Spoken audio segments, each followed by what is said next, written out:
ব্যক্তি যারা আছে এবং ধুবুরি বিহার সাথেও আপনি আলোচনা করে এটা আস্তে আস্তে কাজটা আগায় নেবেন, কারণ সময়টা অল্প, 1 বছর দ্রুত চলে যাবে, তখন তাড়াহুড়ো করে কিছু করা থাকবেন না। আরেকটি কথা আপনি কানে কানে আমি বলেছি, হয়তো বা এই যে আমার বাম সাইডে যে স্কুলটা প্রাইমারি আছে সেটা যদি পূর্ণাঙ্গ প্রাইমারি স্কুলটা হয়, তাহলে এই স্কুলটা যদি এখান থেকে সরিয়ে ফেলতে পারেন, স্থায়ী একটি ক্যাম্প এটা স্টেজ করবেন, যাতে এই বৃষ্টির জন্য কালকে যে ঘটনাটা ঘটেছে সেরকম যেন না হয়। অন্তত স্টেজটা স্থায়ীভাবে করে দিবেন, পাকা করে উঁচা করে। সব সময় কোনো ক্রীড়া অনুষ্ঠান, মিলাদ মাহফিল এবং বিদায়ী অনুষ্ঠান, এই ধরনের অনুষ্ঠানগুলো করতে পারবেন, স্টেজের কাছে যেন আপনাদের পরাজয় না হতে হয়।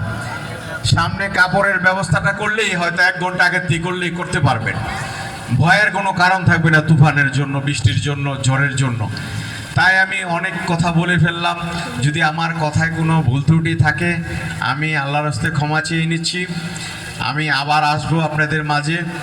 পরিশেষে সবার জন্য দোয়া করি, যারা আগামী 10 তারিখে পরীক্ষা দিবে তাদের উদ্দেশ্যে একটি কথা বলতে চাই, আপনাদের সাথে অনেক স্কুলের ছাত্রছাত্রীদের বসার ব্যবস্থা হবে, তাদের সাথে একটি সুসম্পর্ক তৈরি করবেন।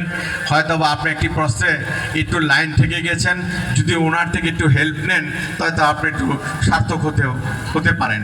সেজন্য সৌহার্দ্যপূর্ণ একটি সম্পর্ক করার জন্য আমি আবেদন করব। পাশাপাশি স্কুলের ছাত্রছাত্রীদের সাথে একটা ভালো সম্পর্ক করবেন।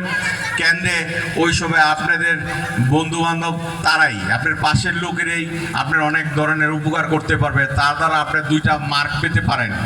আপনিও তাকে একটি সহযোগিতা করলে তারও একটি উপকার হবে। সেই ধরনের একটি সম্পর্ক তৈরি করার জন্য আমি সবাইকে বিনীতভাবে অনুরোধ করব। আসলে